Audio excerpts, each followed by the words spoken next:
Bismillahirrahmanirrahim. Assalamualaikum warahmatullahi wabarakatuh.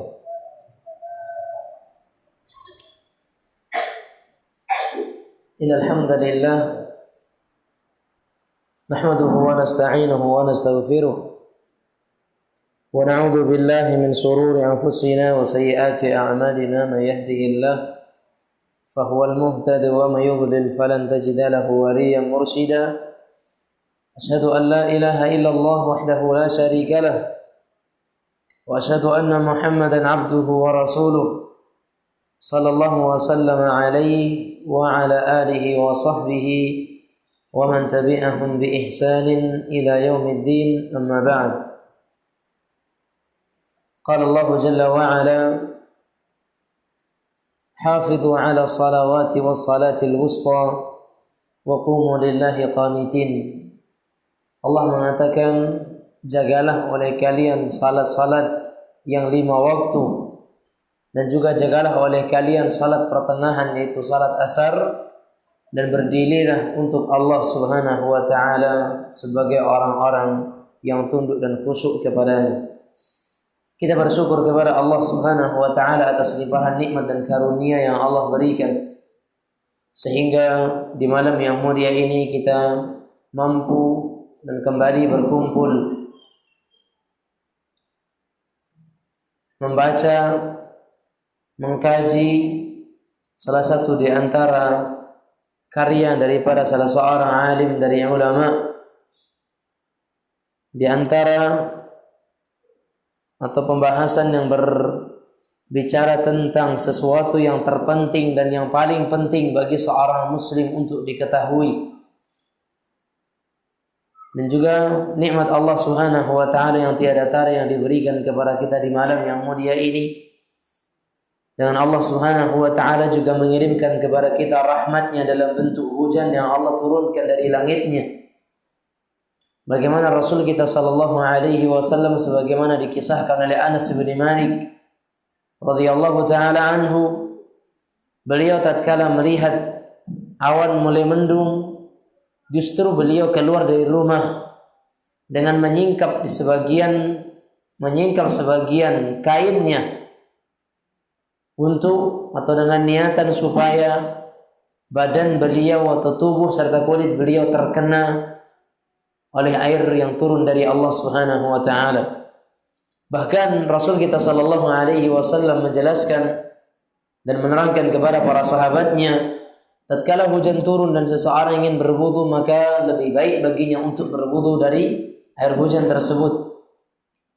Karena hujan adalah air yang baru saja turun dari sisi Allah Subhanahu wa ta'ala, sehingga masih penuh dengan keberkahan dan rahmat darinya Subhanahu wa ta'ala. Kemudian salawat dan salam, Allahumma salli wa sallim wa barik wa annim ala abdika wa rasulika Muhammad. Dan semoga salawat serta salam tersampaikan kepada keluarga beliau, kepada sahabat-sahabat beliau, kepada seluruh umat manusia yang mengikuti serta mencontoh dan berupaya dan berusaha untuk terus saja mereka berada di atas jalan beliau hingga hari kiamat kelak. Kita berdoa kepada Allah, semoga kita menjadi hamba-hambanya yang senantiasa mensyukuri nikmatnya, menjadi hamba-hamba Allah yang senantiasa menjalankan ketaatan kepadanya, meninggalkan setiap larangan-larangannya. Sebagaimana kita juga berharap semoga kita menjadi umat-umat beliau sallallahu alaihi wa ala alihi wasallam yang senantiasa beristiqamah, berusaha untuk tetap meniti jalan beliau dan sahabat beliau radhiyallahu anhum ajmain.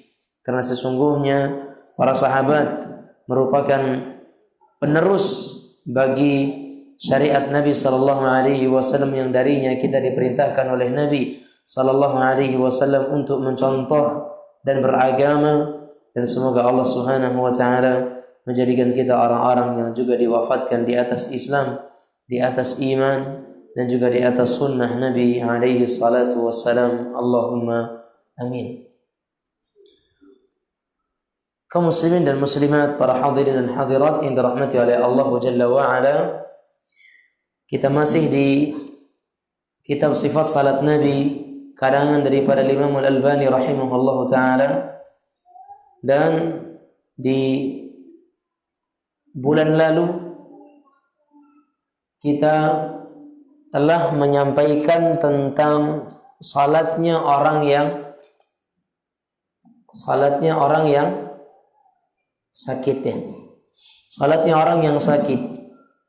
Dan kemudian kita kembali mengulang sedikit apa yang dituliskan oleh Syekh sang penulis rahimahullahu taala. Beliau mengatakan, Imran bin Husain radhiyallahu taala anhu berkata, "Kanat bi bawasira, fasa'altu Rasulullah sallallahu alaihi wasallam faqala, salli qa'iman, fa in lam tastati' fa qa'idan, fa in lam tastati' fa 'ala janbin."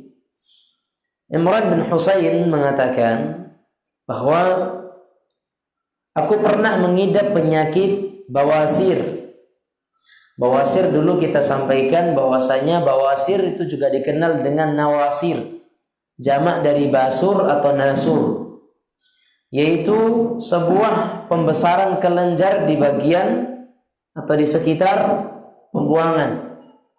Kalau daerah atau bahasa kitanya dibuang banyak, dari bawasir jadi wasir, atau orang sering menyebutnya juga dengan ambeien. Fasa'altu Rasulullah sallallahu alaihi wasallam, lalu aku bertanya kepada Nabi sallallahu alaihi wasallam tentang keadaanku, bagaimana aku salat. Maka kemudian Nabi sallallahu alaihi wasallam menjawab, "Shalli qa'iman."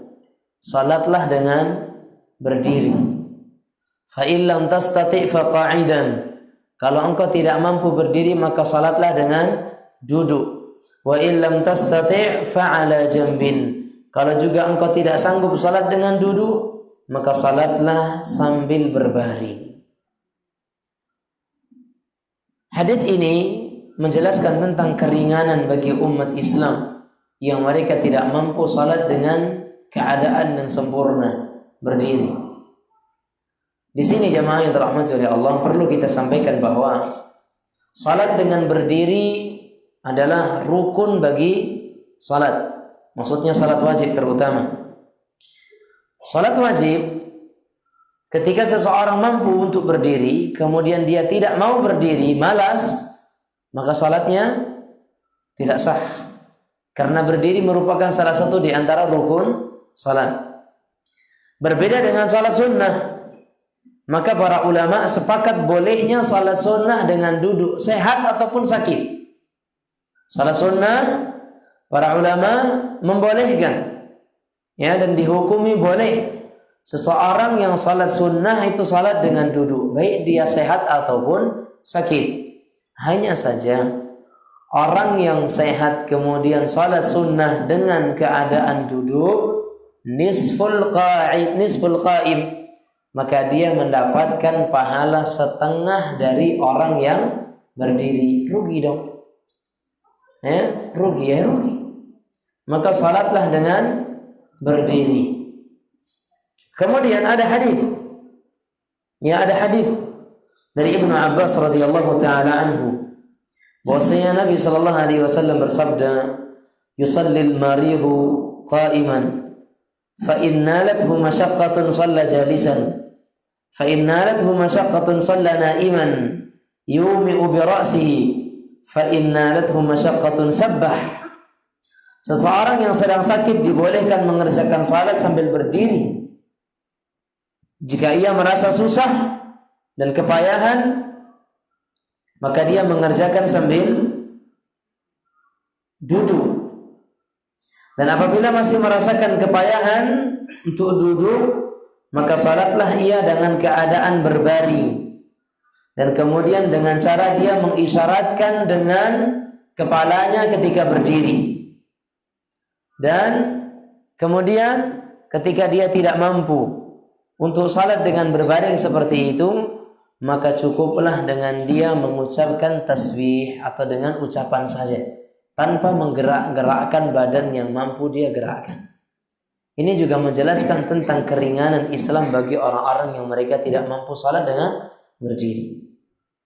Makanya Allah mengatakan, kemarin kita sampaikan, la yukallifullahu nafsan illa wus'aha, la ikraha fid din, fattaqullaha mastata'tum. Ini ayat-ayat yang menjelaskan tentang keringanan Islam bagi orang-orang yang mereka tidak mampu salat dengan keadaan tertentu. Dan juga Imran bin Husain, dia berkata, aku pernah bertanya kepada Nabi SAW tentang seseorang yang mengerjakan salat sambil duduk. Maka kemudian Nabi SAW bersabda, man shalla qa'iman fahuwa afdal, wa man shalla qa'idan falahu nisfu ajril qa'imi, wa man shalla na'iman wa fi riwayatin muttaji'an falahu nisfu ajril qa'idi. Imran bin Husain menanyakan kepada Nabi SAW tentang salatnya orang yang duduk. Maka Nabi SAW menjawab, barang siapa yang salat sambil berdiri maka salatnya afdal. Dan orang yang salat dengan duduk maka dia memperoleh setengah pahala dari orang yang berdiri. Dan bagi orang yang salat mengerjakan salatnya sambil berbaring, maka dia atau sambil tidur terlentang, walaupun dia bertelekan dengan keadaan ke samping, gendeng bahasa kitanya, maka dia akan memperoleh pahala setengah dari orang yang salat sambil duduk, seperempat bagi orang yang berdiri. Kaum muslimin dan muslimah yang dirahmati oleh Allah Rabbul Izzati wal Jalalah. Namun di sini keterangan dari beliau ini bukan sedang menjelaskan atau ingin menyampaikan bahwa nggak boleh salat dengan duduk. Boleh, tetapi usahakan untuk berdiri terlebih dahulu. Ya, kalau setelah usaha yang dia lakukan masih susah untuk salat berdiri, barulah kemudian diperbolehkan untuk salat dengan duduk. Dan banyak riwayat yang menjelaskan tentang keutamaan orang yang salat berdiri. Sebagaimana ayat tadi yang saya sebutkan, faqumu lillah, berdirilah untuk Allah dengan keadaan sebenar-benarnya, penuh dengan kekhusyuan dan untuk Allah Subhanahu wa taala.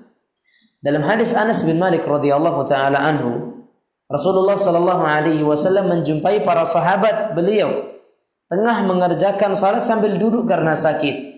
Maka Nabi sallallahu alaihi wasallam mengatakan, inna salatal qa'idi 'ala nisfi min salatil qa'imi. Salatnya orang yang sambil duduk pahalanya setengah dari orang yang salat berdiri. Tapi Nabi sallallahu alaihi wasallam tidak melarang.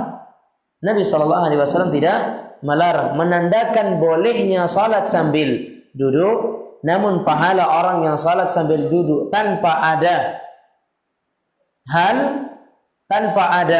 keperluan, maka pahalanya nilainya setengah khusus untuk salat sunnah. Adapun salat wajib, seseorang yang tidak mampu berdiri, maka insya Allah pahalanya tetap penuh. Jika ini karena ada masyaqqah, karena ada kesulitan, karena apa? Karena itu memang datangnya juga dari Allah Subhanahu wa taala. Sakitnya seseorang itu didatangkan oleh Allah Subhanahu wa taala. Maka kalau memang tidak memungkinkan bagi seorang hamba tersebut salat dengan keadaan berdiri, maka salatnya dia dengan keadaan duduk tidak mengurangi pahala sedikit pun jika dilakukan dalam keadaan sakit. Wallahu a'lam. Kemudian Nabi SAW mengatakan, salli 'alal ardi in istata'ta wa illa fa'awmi ima'ah waj'al sujudaka akhfadu min ruku'ik. Nabi mengatakan, salatlah di atas tanah, maksudnya berdiri. Jika tidak sanggup, maka engkau cukup memberi isyarat, dan hendaklah sujud lebih rendah dibandingkan ruku'. Salat dengan duduk, namun ketika memberikan isyarat ruku' dan sujud, jadikanlah sujud itu lebih rendah dibandingkan ruku'. Ini saja yang perlu kita perhatikan ketika salat dengan keadaan duduk. Kemudian jemaah yang dirahmati oleh Allah, namun seseorang ketika salat dalam keadaan duduk masih mampu untuk sujud, maka lakukanlah sujud. Kata Nabi sallallahu alaihi wasallam dalam hadis dari Ibnu Umar diriwayatkan secara marfu, ya, diriwayatkan dari Imam Al-Haythami bahwasanya man istata'a minkum an yasjuda falyasjud wa man lam yastati' fala yarfa' ila jabhatihi syai'an yasjudu 'alaihi walakin ruku'ahu wa sujudahu yumi'u ila al-ard atau yumi'u ima'a. Kata Nabi sallallahu alaihi wasallam, siapa yang mampu untuk sujud maka sujudlah. Dan barang siapa yang tidak mampu untuk sujud, janganlah dia mengangkat sesuatu ke keningnya. Karena ada salah paham sebagian orang, sujud itu ke sajadah misalkan. Dia nggak mampu sujud, sajadahnya yang diangkat. Ini salah. Fala yarfa' ila jabhatihi syai'an. Janganlah dia mengangkat sesuatu ke keningnya. Atau keramik dicopot, diangkat ke keningnya. Ini salah. Ya. Dan mustahil, susah juga. Ya. Walakin ruku'ahu wa sujudahu yumi'u ima'ah. Akan tetapi ruku' dan sujudnya cukuplah dengan dia itu memberikan isyarat, merunduk ketika ruku' dan jadikan sujud itu lebih rendah dibandingkan dengan ruku'nya. Dan hadis ini disebutkan dalam riwayat yang lain ditambahkan waliyakun ruku'ahu wa sujudahu yumi'u bi ra'sihi. Dan hendaknya ruku' dan sujudnya itu dilakukan dengan isyarat gerakan kepala. Kalaupun punggungnya susah untuk begini, cukup kepalanya yang berisyarat. Ruku'nya begini, sujudnya nambah lagi. Kan begitu, itu kemudahan dari Islam. Kemudahan yang diberikan oleh Allah Subhanahu wa taala untuk Islam. Baik. Kaum muslimin dan muslimah yang dirahmati oleh Allah Subhanahu wa taala. Kemudian di poin yang selanjutnya, Al-Imam Al-Albani rahimahullahu taala menyebutkan hadis atau dengan beliau berikan poin salat di atas perahu. Salat di atas perahu. Berarti jamaah, beliau kaitkan. Tadi kan beliau salat pertama kan berdiri ketika salat. Kemudian salat sambil duduk. Kemudian sekarang dikaitkan dengan salat di perahu. Karena biasanya orang di perahu duduk atau berdiri? Duduk atau berdiri? Duduk. Atau di atas sampan. Nah sekarang duduk biasanya. Nah bagaimana salatnya orang yang di atas sampan? Atau perahu? Wasu'ila sallallahu alaihi wasallam 'ani salati fis safinah. Nabi sallallahu alaihi wasallam pernah ditanya oleh sahabatnya tentang bagaimana salat yang dilakukan di atas sampan, di atas perahu. Maka beliau mengatakan, "Shalli qa'iman," atau "Shalli fiha qa'imah, illa an takhafa al-gharqa." Kata Nabi sallallahu alaihi wasallam, salatlah engkau di atas perahu tersebut dalam keadaan berdiri, kecuali engkau takut jika engkau berdiri kemudian kapalnya oleng, kemudian engkau akan tenggelam. Ini kapal masa dulu. Bahasa kitanya sampan sekarang. Kalau orang sini bilang perahu, iya. Iya ya. Sampan ya. Itu ajalah yang mudah. Ya, sampan atau sampan ya. Mungkin masih bisa berdiri di atas sampan. Namun jika seandainya ditakutkan salat di atas sampan, salat di atas sampan bukan nampan ya. Sampan, nampan nggak bisa untuk salat. Salat di atas sampan kemudian dia takut untuk tenggelam atau kemudian akan terjatuh dan terbalik dan sebagainya, maka salatlah dengan keadaan duduk. Ya, salat dalam keadaan duduk. Cuman konsekuensinya kalau sedang ngalir di Sungai Kampar, sedang salat di atas sampan, kita mau ke atas, ya, mau ke hulu yang ada ke hilir, ya kan? Mau ke atas kita mau pulang, salat di atas sampan yang ada terus ke bawah lagi, ya kan gitu. Boleh nggak kira-kira sambil mendayung? Kurang kerjaan Anda. Kenapa? Apa susahnya ke tepi aja dulu kalau memang susah, ya kan? Ke tepi cari tempat tanah yang datar. Baru salat di situ, nggak susah kan? Karena Sungai Kampar nggak begitu luas, kecuali di tengah-tengah lautan mau gimana lagi, ya. Namun kalau saya di Sungai Kampar masih nggak payah, tetapi sebentar salat di atas permukaan tanah yang bisa kita lakukan salat di situ, insya Allah. Baik. Baik kaum muslimin dan muslimah yang dirahmati oleh Allah Rabbul Izzati wal Jalal. Cukup itu saja yang beliau sebutkan di dalam bab ini. Beliau menyebutkan satu hadis bahwa bolehnya seseorang salat di atas sampan, di atas kapal, ya, tanda kutip kapalnya maksudnya. Kalau kapal sekarang, kapal feri misalkan, jangankan orang untuk salat, ya kan, mobil aja nggak tenggelam kan gitu. Maka jamaah yang dirahmati oleh Allah Rabbul Izzati wal Jalal, keringanan yang juga diberikan oleh Allah, oleh Islam bagi orang-orang yang sedang berada di atas safinah. Nah, kemudian beliau mengatakan dalam poin yang selanjutnya masih berkaitan juga dengan berdiri ketika salat, sehingga beliau menjadikan bab ini seolah-olah cara supaya seseorang itu salat tetap dalam keadaan berdiri. Beliau mengatakan bersandar dengan tiang atau semisalnya ketika salat. Gunanya bersandar untuk apa? Supaya seseorang tetap bisa berdiri ketika salat. Berpegangan misalkan. Boleh. Orang yang sebenarnya dia pengen salat dengan berdiri, ya, maka dia mencari soft tepi sehingga bisa menyandarkan sebagian tubuhnya ke tembok atau bisa berpegangan dengan tangan kanannya ke suatu benda. Baik, beliau mengatakan, "Walamma asanna Rasulullah sallallahu alaihi wasallam wa kabur, ittakhadha 'amudan fi musallahu ya'tamidu alaihi." Hadis riwayat Abu Dawud, Imam Hakim, Imam Baihaqi dari jalan Al-Hakim, bahwasanya ketika Nabi sallallahu alaihi wasallam sudah semakin berumur dan juga semakin tua, maka beliau menjadikan salah satu tiang di masjid beliau itu untuk bersandar ketika salat. Hukumnya boleh.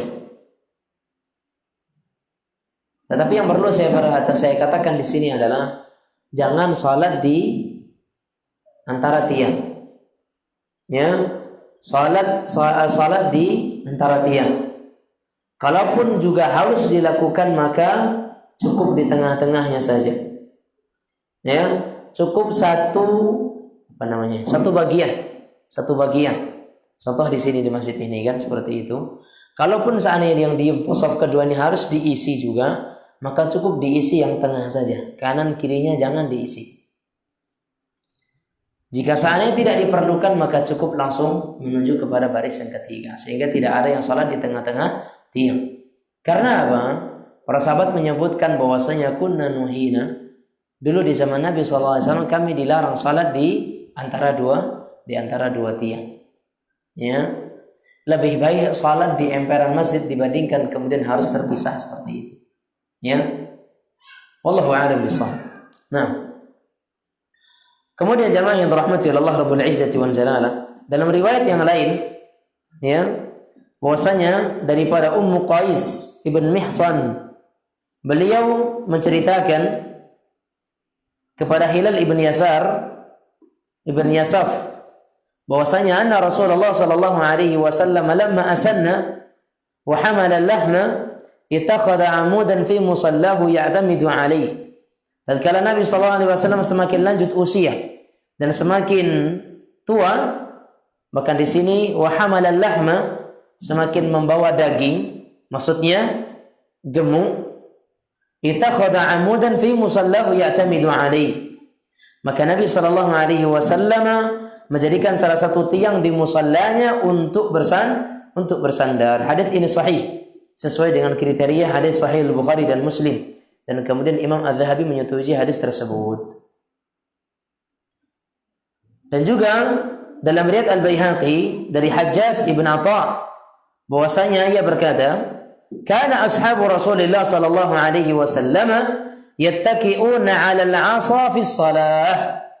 Bahwasanya para sahabat Nabi sallallahu alaihi wasallam pernah mengerjakan salat sambil bertelekan pada tongkat. Ya, sambil bertelekan pada tongkat. Dan hadis ini dinilai sebagai hadis yang baik insyaallah. Maka kaum muslimin dan muslimah, jamaah yang dirahmati oleh Allah Rabbul Izzati wal Jalalah, Hendaknya seorang muslim di awal salatnya dia berusaha untuk mengusahakan tetap salat dengan keadaan berdiri.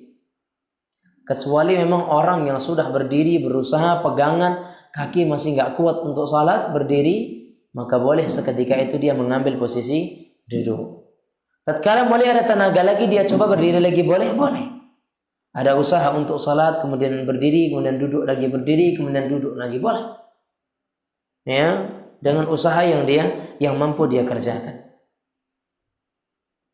Kemudian beliau mengatakan, salat malam dengan berdiri dan duduk. Salat malam dengan berdiri dan duduk.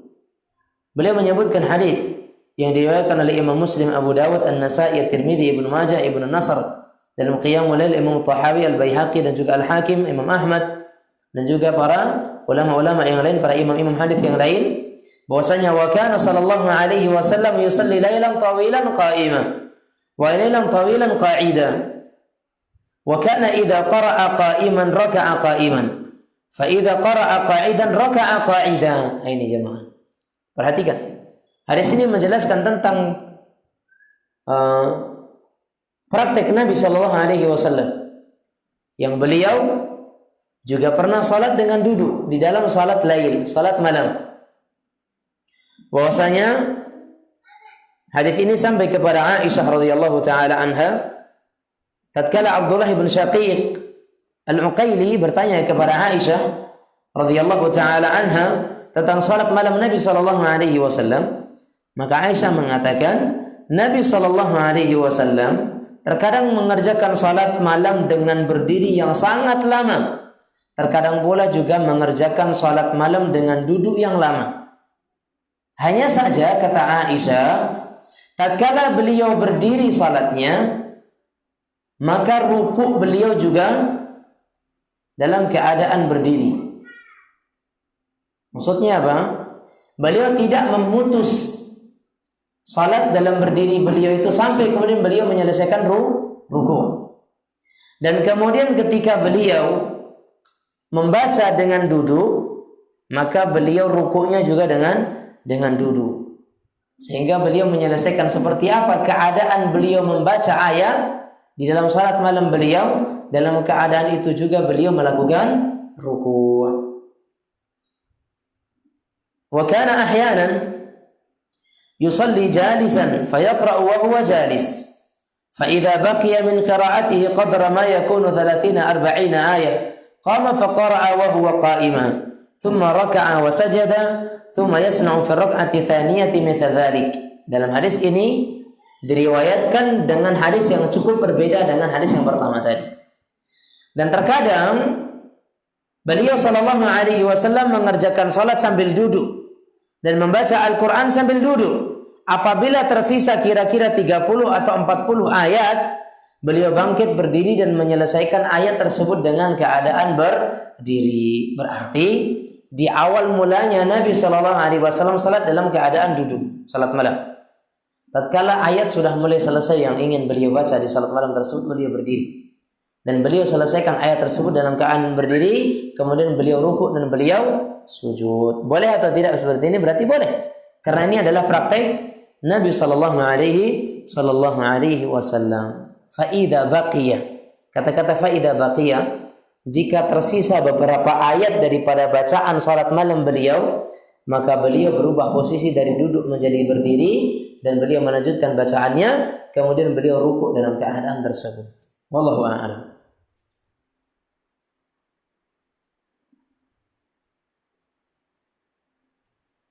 Imam Malik rahimahullahu taala meriwayatkan hadis dari jalur Hisham bin Urwah dari ayahnya dari Aisyah radhiyallahu taala anha. Ia mengabarkan bahwasanya annaha, maksudnya Aisyah, lam tara Rasulullah sallallahu alaihi wasallam, ya, bahwasanya Aisyah, kata Hisham, belum pernah melihat Nabi sallallahu alaihi wasallam salat dalam keadaan duduk sekalipun. Dan ini, hadis ini cukup menjadi hadis yang agak bertentangan dengan hadis yang juga dari Aisyah. Bahwasanya Aisyah ketika beliau ditanya tentang bagaimana salat malamnya Nabi sallallahu alaihi wasallam, maka Nabi Aisyah mengatakan ada kalanya beliau sallallahu alaihi wasallam salat dalam keadaan duduk. Tapi dalam hadis ini disebutkan bahwasanya kata Hisham bin Urwah dari ayahnya bahwa Aisyah itu belum melihat. Berarti hadis ini dari siapa? Hisham bin Urwah. Tidak sejalan dengan apa yang diucapkan oleh Aisyah itu sendiri. Yang jelas bahwa salat malam dengan duduk dan berdiri maka itu dibolehkan secara syariat. Kemudian cara salat Nabi sallallahu alaihi wasallam ketika duduk seperti apa? Disebutkan dalam hadis bahwa wa kana yajlisu mutarabbi'an. Salatnya Nabi sallallahu alaihi wasallam ketika duduk, beliau itu dengan mutarabbi', ya. Mutarabbi'an itu duduknya itu kalau orang kita mengatakan duduknya bersilang. Selo, ya. Dengan kedua kakinya disilangkan. Ya, dengan kedua kakinya disilangkan di bagian depan. Jadi enggak harus duduknya orang yang salat itu harus kemudian seperti duduk tasyahud. Enggak. Bahkan di sini Nabi SAW disebutkan dalam riwayatnya bahwa Nabi SAW ketika salat, sebagaimana Aisyah menuturkan, ketika salat dengan duduk maka beliau itu duduknya dengan mutarabbi'an, dalam keadaan bersila. Baselo bahasa kitanya. Seperti duduknya orang-orang yang sedang dalam pesta atau bodua dan sebagainya. Kebanyakan mereka duduknya seperti itu, ya, menyilangkan dua kakinya. Ini duduknya Nabi SAW ketika beliau salat dalam keadaan duduk.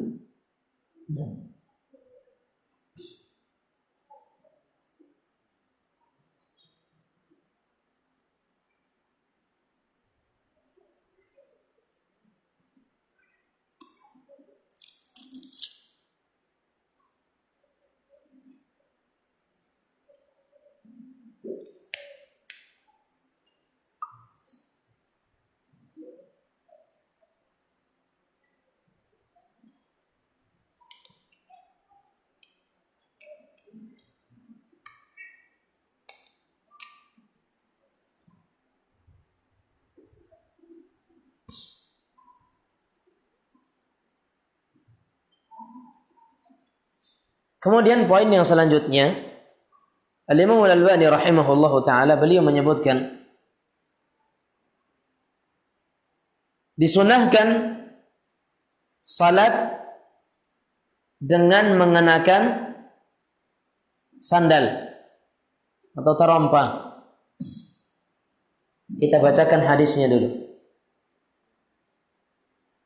Hadis yang diriwayatkan oleh Imam Abu Dawud, Ibnu Majah, dan termasuk hadis yang mutawatir sebagaimana yang disebutkan oleh At-Tahawi dalam takhrij beliau bahwasanya Nabi sallallahu alaihi wasallam wa kana yaqifu hafiya ahyanan wa munta'ilan ahyana.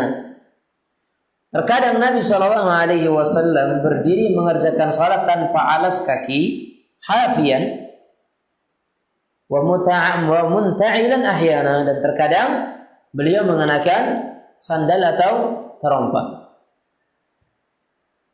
Kemudian beliau juga membolehkan umatnya melakukan hal tersebut. Berarti hal ini tidak hanya khusus bagi Nabi sallallahu alaihi wasallam. Maka Nabi sallallahu alaihi wasallam mengatakan, "Idza shalla ahadukum falyalbasna alaihi aw liyakhla'hu ma baina rijlaihi wa la yu'dhi bihima ghairahu." Ini jemaah, perhatikan hadis ini. Nabi mengatakan, "Idza shalla ahadukum falyalbasna alaihi aw liyakhla'hu ma baina rijlaihi wa la yu'dhi bihima ghairahu." Apabila salah seorang di antara kalian hendak mengerjakan salat, hendaknya dia mengerjakan dengan mengenakan sandalnya, atau dia melepaskan keduanya dan menaruhnya di antara kedua kakinya, dan janganlah dia mengganggu yang lain karena sandal tersebut. Nih poinnya.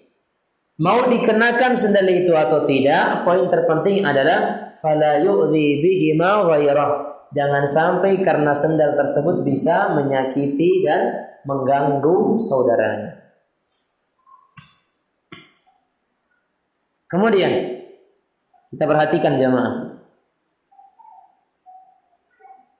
Bahkan ada satu hadis yang menerangkan tentang perintah Nabi Shallallahu Alaihi Wasallam menyelisih orang-orang Yahudi supaya mereka itu salat dengan sendal. Karena orang-orang Yahudi mereka salat dengan tidak mengenakan sendal mereka. Khaliful Yahud, fa innahum la yusalluna fi ni'alihim wa la khifafihim. Selisilah orang-orang Yahudi, karena sesungguhnya mereka mengerjakan salat tanpa mengenakan sandal dan khuf mereka. Baik. Maka di sini jamaah yang dirahmati oleh Allah Rabbul Izzati wal Jalala, hadis ini memberikan faedah tentang sunnahnya salat dengan mengenakan sandal, ya, tentang sunnahnya mengenakan sandal. Dan juga hadis ini menjelaskan tentang bolehnya, tentang bolehnya. Akan tetapi jamaah yang dirahmati oleh Allah Rabbul Izzati wal Jalala, perlu kita pahami dan perlu kita garis bawahi bahwa masyarakat kita tentunya, atau keadaan masjid kita tentunya berbeda dengan keadaan masjid waktu itu. Satu.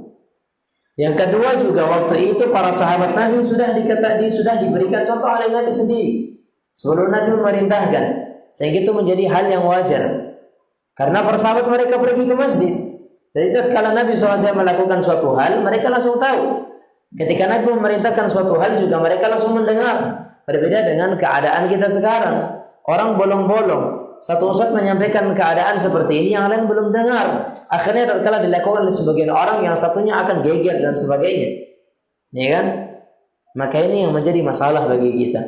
Maka perlu pemahaman, ya. Apalagi di zaman kita tentunya terkadang sandal kita membawa najis dan sebagainya. Kalau kita bawa ke tempat salat seperti yang kita sekarang ini, yang sudah mengenakan sudah di dalamnya ada karpet dan sebagainya, maka ini perlu perhatian di sini. Perlu perhatian, karena syarat sahnya salat seseorang itu harus terbebaskan dari najis. Ya. Baik. Intinya bahwa hadis ini beliau sampaikan bahwa tatkala kita melihat adanya orang yang salat mengenakan trompa, maka tak perlu kemudian kita merasa hal itu sebagai sesuatu yang asing. Karena ini adalah perkara yang disunnahkan. Wallahu a'lam. Boleh saja orang yang mungkin sholat di atas karpet itu merasa kakinya geli, sehingga dia membawa terompa sendiri dari rumahnya, tentunya dengan sandal yang bersih. Maka hal ini boleh-boleh saja. Hal ini boleh-boleh saja dan la harus fi hadza, tanpa perlu kita ragukan dalam masalah ini. Wallahu a'lam.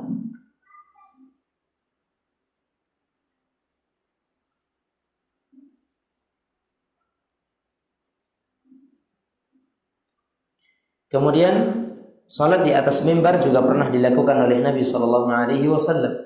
Ya, salat di atas mimbar juga pernah dilakukan oleh Nabi Shallallahu Alaihi Wasallam, memberikan contoh kepada para sahabatnya. Dan tidaklah Nabi Shallallahu Alaihi Wasallam menyontohkan hal ini sampai beliau lakukan di atas mimbar, melainkan beliau ingin memberikan kepada kita pelajaran akan pentingnya salat, akan pentingnya salat. Sehingga dalam hal ini jemaah yang dirahmati oleh Allah Rabbul Izzati wal Jalala, perlu kita katakan sekali lagi bahwa masalah salat ini perkara yang sangat penting untuk kita pelajari. Dan sudah beberapa kali pertemuan kita baru sampai kepada hal berdiri di dalam salat. Insyaallah di pertemuan-pertemuan yang akan datang kita akan masuk kepada poin yang selanjutnya, yaitu wajibnya meletakkan sutrah pembatas ketika salat. Apa itu sutrah? Apa hukumnya? Bagaimana perbedaan pendapat di kalangan para ulama tentang masalah ini, dan mana dalil yang rajih dalam masalah ini? Kemudian nanti apa saja yang bisa dijadikan sebagai sutrah, standar tingginya seperti apa dan bagaimananya, insyaallah akan kita jelaskan di pertemuan yang akan datang. Wallahu a'lam. Masuk waktu belum? Berapa menit lagi? 2 menit lagi. Baik. 2 menit ini untuk saya minum. istirahat, kemudian kita salat, kita azan insyaallah. Setelah azan nanti kita buka tanya jawab. Wassallallahu wasallam ala nabiyina Muhammad wa ala alihi wa sahbihi wasallam. Nah, silakan jamaah yang mau minum istirahat juga diperbolehkan.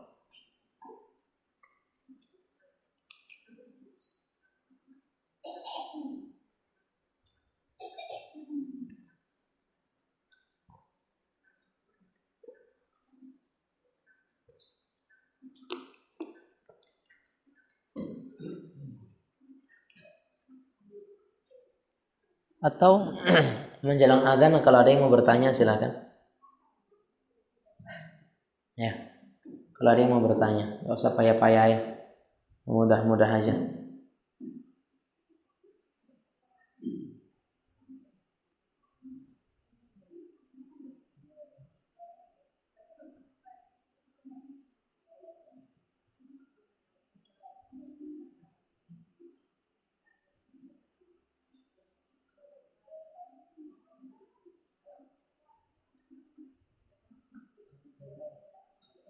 Silakan, ada pertanyaan nggak?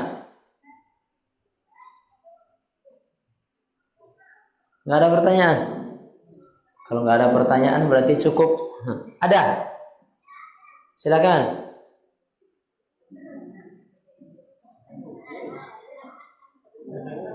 Pakai kertas? Iya. Pakai tulis? Ya, kita tunggu.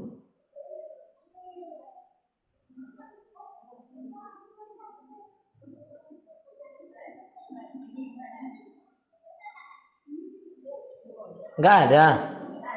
Oh, enggak ada. Silakan.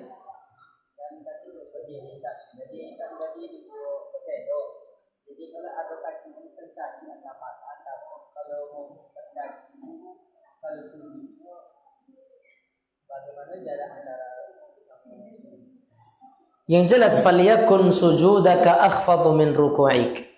Ada pertanyaan. Orang yang mungkin kakinya enggak bisa disilangkan, harus diluruskan, selonjorkan. Bahasa kitanya apa? Maunju. Nah, maka bagaimana rukuk dan sujudnya? Yang jelas dengan isyarat. Intinya bahwa hendaknya sujud itu lebih rendah dibandingkan rukuknya. Bahkan tadi dikatakan fa'auma bi ra'si. Kalaupun seandainya tidak bisa dengan tubuh, maka cukup dengan gerakan kepala. Intinya rukuknya kepala, gerakan kepala tadi, ketika rukuk dan sujud berbeda. Dan sujud harus lebih rendah dibandingkan rukuk, itu saja. Tanpa ada ketentuan yang lain harus seperti apa. Intinya semampunya. Ketika rukuk sujud itu mampunya hanya sekadar begini, berarti rukuknya harus lebih berdiri lagi gitu. Falyakun sujudaka akhfadhu min ruku'ik. Hendaknya sujudmu lebih rendah dibandingkan dengan rukukmu. Wallahu a'lam.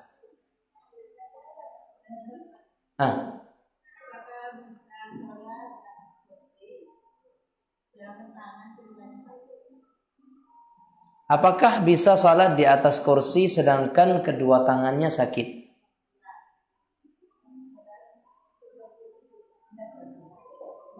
Sedangkan berdiri bisa.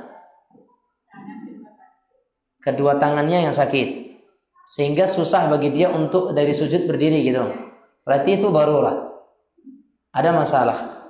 Kalau keadaan darurat seperti itu karena ada karena ada sebuah kesusahan, maka boleh.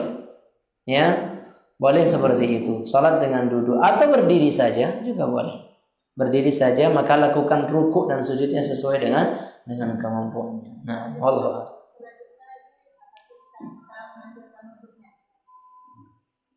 Boleh insyaallah.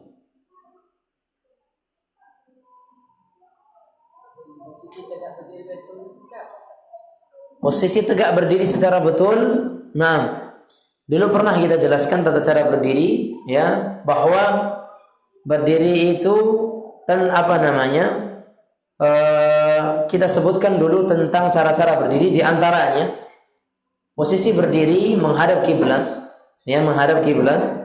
Sebagaimana dulu kita sebutkan, menghadapnya kiblat, badan kita menghadap kiblat, kemudian hati kita menghadap kepada Allah Subhanahu wa taala.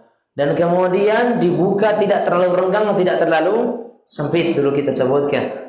Sampai kemudian kita sampaikan tentang keterangan para ulama yang menjelaskan bahwa pembukaan lebar kaki ini setara dengan bahu, sehingga bisa mudah untuk merapatkan kaki kita dengan kaki kawan. Sehingga kemudian juga kita sebutkan posisi kaki kita, jari jemari kaki kita itu menghadap ke arah kiblat. Ya, menghadap ke arah kiblat, sehingga ini memudahkan seseorang untuk merapatkan qadamnya dengan qadam temannya. Bisa merapatkan tumitnya dengan tumit temannya. Bisa mempertemukan mata kakinya dengan mata kaki temannya. Dan seterusnya. Dan ini cara berdiri yang benar. Ya, cara berdiri yang benar. Wallahu a'lam. Saya ada semacam melihat ketika kita liburan kemarin, ada keperluan di Jawa kemarin, kita lihat orang-orang yang mereka berdirinya sudah seperti ruku, masih juga mau salat dengan berdiri, ya.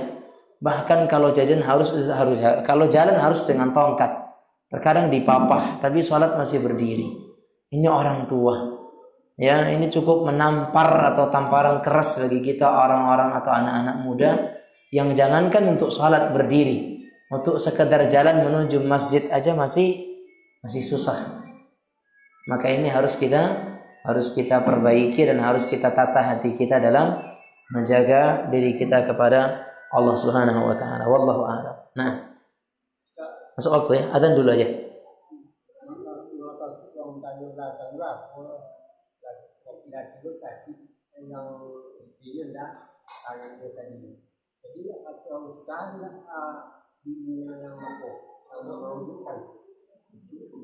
Nah, boleh insyaallah. Nah, boleh saja. Bahkan Nabi SAW kebiasaan beliau sebelum ke masjid, beliau mencium istrinya tanpa mengulangi wudu. Enggak sekedar bersentuhan loh. Beliau sebelum ke masjid mencium istrinya tanpa mengulangi wudu. Parah mana?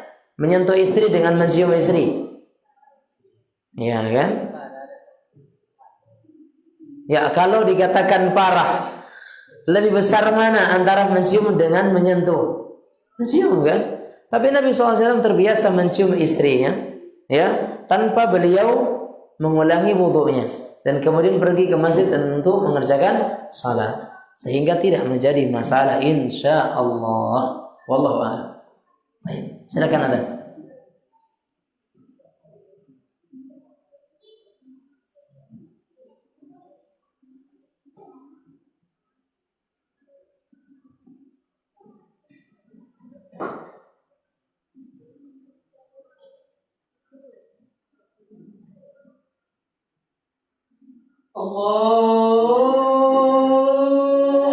Allahu Akbar, Allahu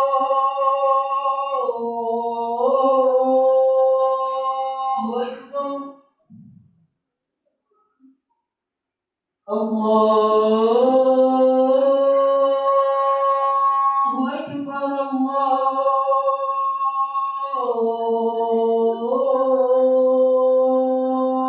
Akbar. أشهد أن لا إله إلا الله.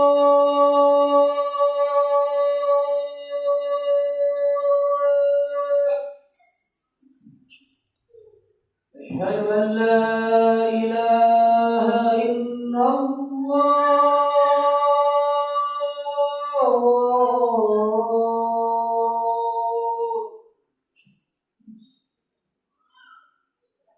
أشهد أن محمدا رسول الله.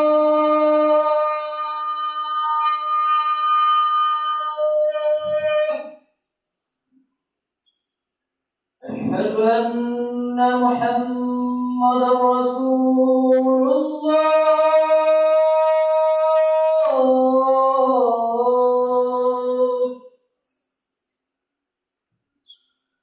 حي على الصلاة.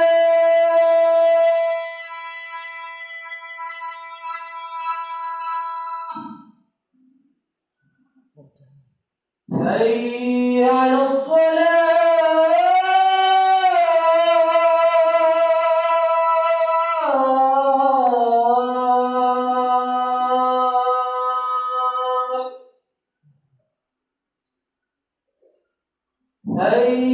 على الفلاح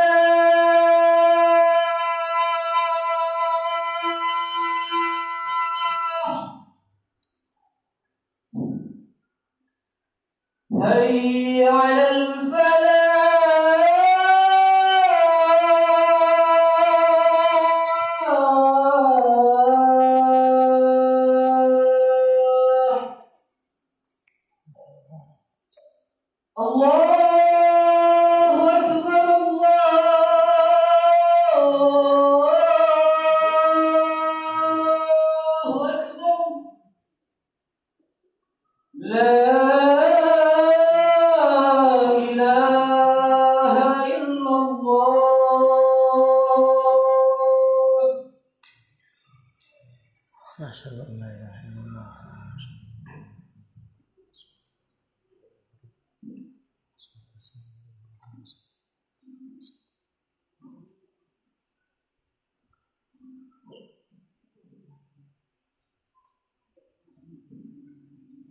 Nah, alhamdulillah wassalatu wassalamu ala Rasulillah wa ala alihi wa sahbihi wa mawalah amma ba'd. Nah, silakan kalau masih ada yang mau bertanya. Ibu ada lagi? Dari bapak-bapak? Lain katanya. Apa? Silakan.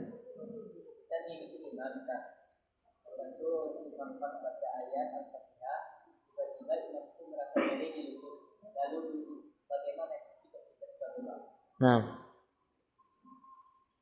gimana ya? Dulu pernah kita sampaikan kan? Pernah.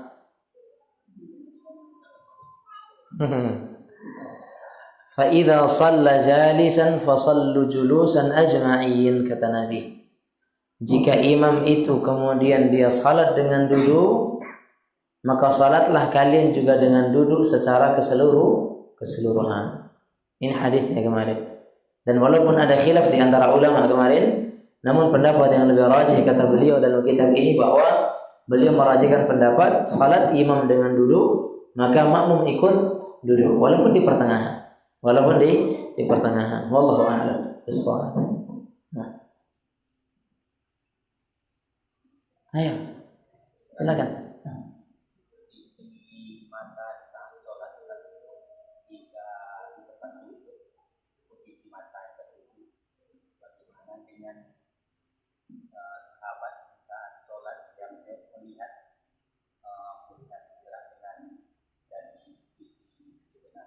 Baik. Masalah hadis yang menyebutkan kemarin kan ada sekali Anas bin Malik mengatakan, "Ya Rasulullah, aina adha'u basari fi salati?" Ya Rasulullah, kemana aku arahkan pandanganku ketika salat? Maka Nabi SAW mengatakan fi mawdi'i sujudika ya Anas, di tempat sujudmu wahai Anas. Namun kemarin kita sebutkan bahwa semua hadis yang menjelaskan tentang keharusan memandang ke tempat sujud ini merupakan hadis yang lemah. Hadis yang lemah. Sehingga tidak ada keharusan sebenarnya memandang ke tempat sujud. Hanya saja para ulama menyarankan ke situ. Kenapa? Karena itu lebih dhamin kepada kekhusyuan. Lebih dekat kepada kemungkinan akan khusyuk itu lebih, ya. Kemungkinan akan khusyuk itu lebih. Adapun riwayat yang menyebutkan sahabat melihat jenggot Nabi SAW bergerak-gerak, wallahu a'lam. Saya sendiri belum begitu melihat tentang cerita daripada hadis tersebut. Apakah sahabat yang melihat dari samping ataukah dari belakang? Kalau yang dari belakang mungkin orang sekedar melihat ke arah depan, kemudian jenggot Nabi karena lebat, maka bisa terlihat dari rahang beliau dari arah belakang bahwasanya jenggot Nabi bergerak, ya. Namun apakah kemudian hadis berbicara dari sahabat yang dari samping? Wallahu a'lam. Saya sendiri belum tahu tentang bagaimana cerita daripada riwayat hadis tersebut. Bagaimana sahabat itu melihat? Apakah melihatnya dalam keadaan salat ataupun di luar salat? Itu juga saya sendiri belum tahu. Wallahu a'lam. Sehingga bagi saya ini PR. Dalam keadaan seperti apa sahabat itu melihat gerak jenggot Nabi ketika Nabi sedang salat? Apakah sahabat ini juga dalam salatnya ataukah di luar salat? Kemudian seperti apa? Apakah dari samping, dari depan, dari belakang? Dari depan nggak mungkin ya. Apakah dari samping ataukah dari belakangnya? Wallahu a'lam. Nah, wallahu a'lam bishawab. Nah,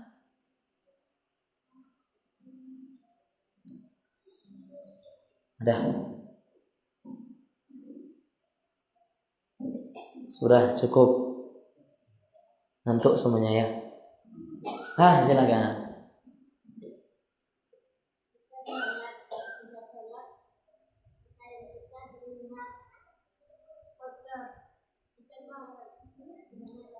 Baik, pakaian yang kotor itu tidak membatalkan salat.